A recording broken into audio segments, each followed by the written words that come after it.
ಅಂಗವಾಗಿ ಬುಡಕಟ್ಟು ಜನಾಂಗದ ಕಿರು ನಾಟಕ ವ್ಯಕ್ತಪಡಿಸುವವರು ಸರಕಾರಿ ಮಹರ್ಷಿ ವಾಲ್ಮೀಕಿ ಆದಿವಾಸಿ ಬುಡಕಟ್ಟು ವಸತಿ ಶಾಲೆ ಕಕ್ಕೇರ. ಈ ಆಶ್ರಮ ಶಾಲೆಯ ಮಕ್ಕಳು ಈ ಒಂದು ನಾಟಕವನ್ನು ವ್ಯಕ್ತಪಡಿಸಲಿದ್ದಾರೆ. ಆಶ್ರಮ ಶಾಲೆ ನಮ್ಮ ಹೆಮ್ಮೆ. ದಟ್ಟ ಅರಣ್ಯ ಕಾಡುಗಳಲ್ಲಿ ಗುಹೆಗಳ ಮತ್ತು ಪೊದೆಗಳ ಮಧ್ಯದಲ್ಲಿ ವಾಸವಾಗಿರುವ ಆದಿವಾಸಿಗಳ ಜೀವನ ಶೈಲಿ ವಿಭಿನ್ನ ಮತ್ತು ವಿಚಿತ್ರ. ಅವರು ಕಾಡು ಪ್ರಾಣಿಗಳನ್ನು ಹೆದರಿ ಕೆಲವೊಂದು ಜೀವವನ್ನು ಕೈಯಲ್ಲೇ ಹಿಡಿದು ಅಲ್ಲೇ ವಾಸವಾಗಿರುತ್ತಾರೆ. ಇಂಥವರ ಉಡುಗೆ ತೊಡುಗೆಯೂ ಕೂಡ ವಿಭಿನ್ನ. ಪ್ರಪಂಚ ಎಷ್ಟೇ ಮುಂದುವರೆದರೂ ಕೂಡ ಈ ಆದಿವಾಸಿಗಳು ಇನ್ನೂ ಅನಕ್ಷರಸ್ಥರಾಗಿಯೇ ಉಳಿದಿದ್ದಾರೆ. ಅದಕ್ಕೆಂದೇ ನಮ್ಮ ಸಮುದಾಯದಿಂದ, ನಮ್ಮ ಶಾಲೆಯಿಂದ ಪ್ರವಾಸಕ್ಕೆಂದು ಹೊರಟಿರುವ ನಮ್ಮ ಮುಖ್ಯ ಗುರುಗಳು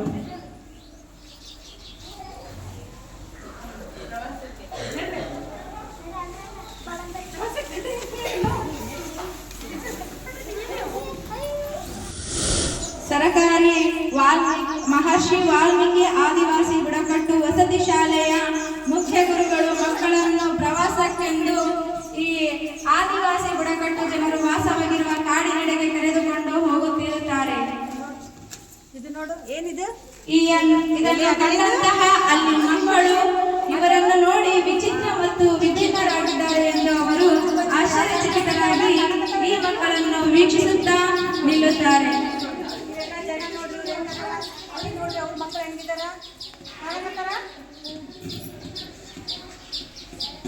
ಪ್ರವಾಸಕ್ಕೆಂದು ಹೊರಟಿರುವ ಮಕ್ಕಳನ್ನು ಕಂಡಂತಹ ಆದಿವಾಸಿ ಹುಡುಗರು ತಾವು ಕೂಡ ಶಾಲೆಯನ್ನು ಕಲಿಯಬೇಕು ಮತ್ತು ತಾವು ಕೂಡ ವಿದ್ಯಾವಂತರಾಗಬೇಕು ಎಂದು ತಮ್ಮ ಪಾಲಕರ ಹತ್ರ ಹೋಗಿ ಅಳುತ್ತಾ, ಅಮ್ಮ ನನ್ನನ್ನು ಕೂಡ ಶಾಲೆಗೆ ಕಳಿಸು, ನಾನು ಕೂಡ ವಿದ್ಯಾವಂತಳಾಗುತ್ತೇನೆ ಎಂದು ಹೇಳಿ ಮಕ್ಕಳು ಮೇಡಮ್ ಅವರ ಬಳಿ ಹೋಗಿ ಮನವಿಯನ್ನು ಮಾಡಿಕೊಳ್ಳುತ್ತಾರೆ. ನೋಡ್ರಿ, ಇದು ನಿಮ್ಮಂತ ಅಡಿಗೆರಿದ್ದಂತ ಆದಿಗಳಿಗೆ ಹಕ್ಕಿ ಸುಕ್ಕಿ ಜನಾಂಗಕ್ಕೆ ಏನಪ್ಪಾ ಅಂದ್ರ ನೀವು ಆದಿವಾಸಿ ಬುಡಕಟ್ಟು ಶಾಲೆಯನ್ನು ಮಾಡಿದ್ದಾರೆ. ಅಂತ ಶಾಲೆಗಳಿಗೆ ಏನಪ್ಪಾ ಅಂದ್ರ ನಿಮ್ಮ ಮಕ್ಕಳನ್ನ ಸೇರ್ಕೋಬಹುದು. ನೀವೇನು ಚಿಂತೆ ಮಾಡಬೇಡ್ರಿ, ಅಡಿಗೆ ಗಿಡ್ಡಿನ ಸೇರಿ ಚಿಂತೆ ಮಾಡಕ್ ಹೋಗ್ಬೇಡ್ರಿ. ನಿಮ್ಮ ಮಕ್ಕಳನ್ನು ನಮ್ಮ ಶಾಲೆಗೆ ಕರೆದುಕೊಂಡು ನಾನು ಹೋಗುತ್ತೇನೆ. ನೀವೇನಪ್ಪಾ ಅಂದ್ರೆ ಬಂದು ಒಂದ್ಸಲ ನಮ್ಮ ಶಾಲೆಯನ್ನು ನೋಡಿ, ಆ ಶಾಲೆಯನ್ನು ನೋಡಿ ಏನಪ್ಪಾ ಅಂತಂದ್ರ ನಿಮ್ಮ ಮಕ್ಕಳ ಕೂಡ ಭವಿಷ್ಯದಲ್ಲಿ ಜೀವನದಲ್ಲಿ ಯಶಸ್ವಿಯನ್ನು ಹೊಂದುತ್ತಾರೆ.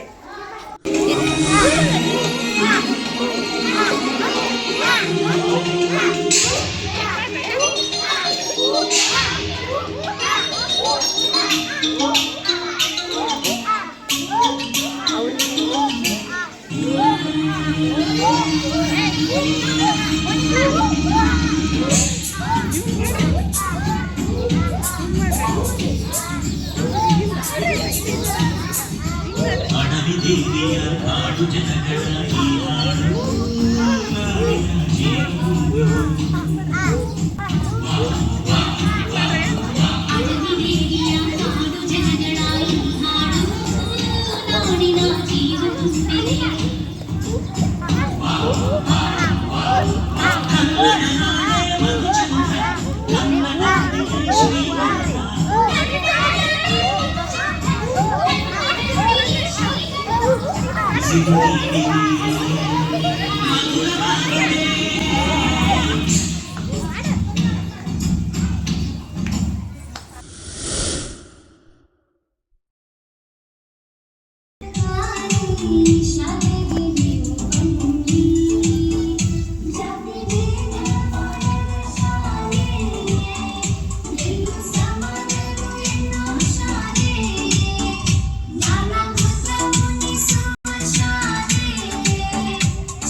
ಶಾಲೆಗೆ ನಾ ಬಂದಿದ್ದೆ, ಅವಾಗ ನಾನು ಭೇಟಿಯಾಗಿರಲಿಲ್ಲ ನೀವು, ಹೌದಿಲ್ಲ?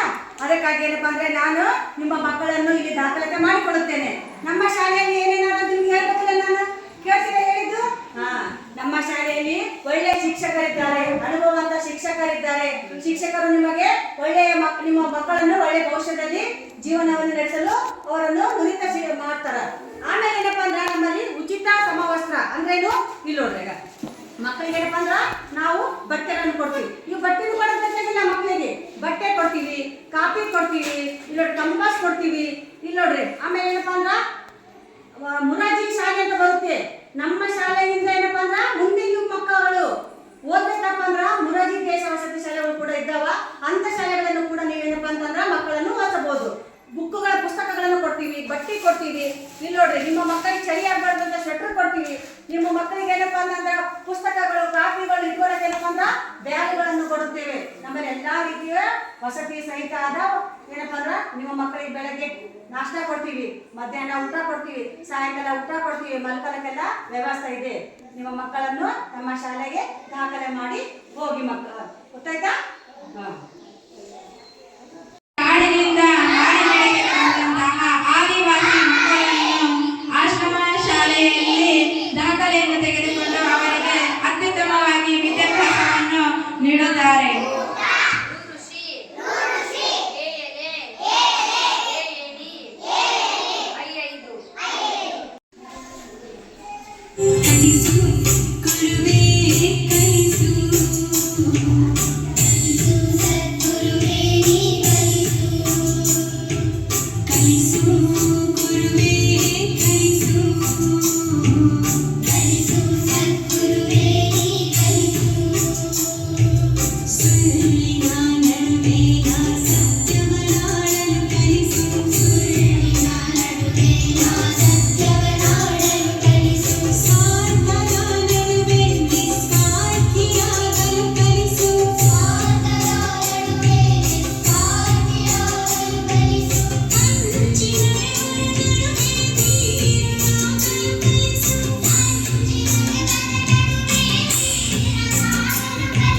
Yeah.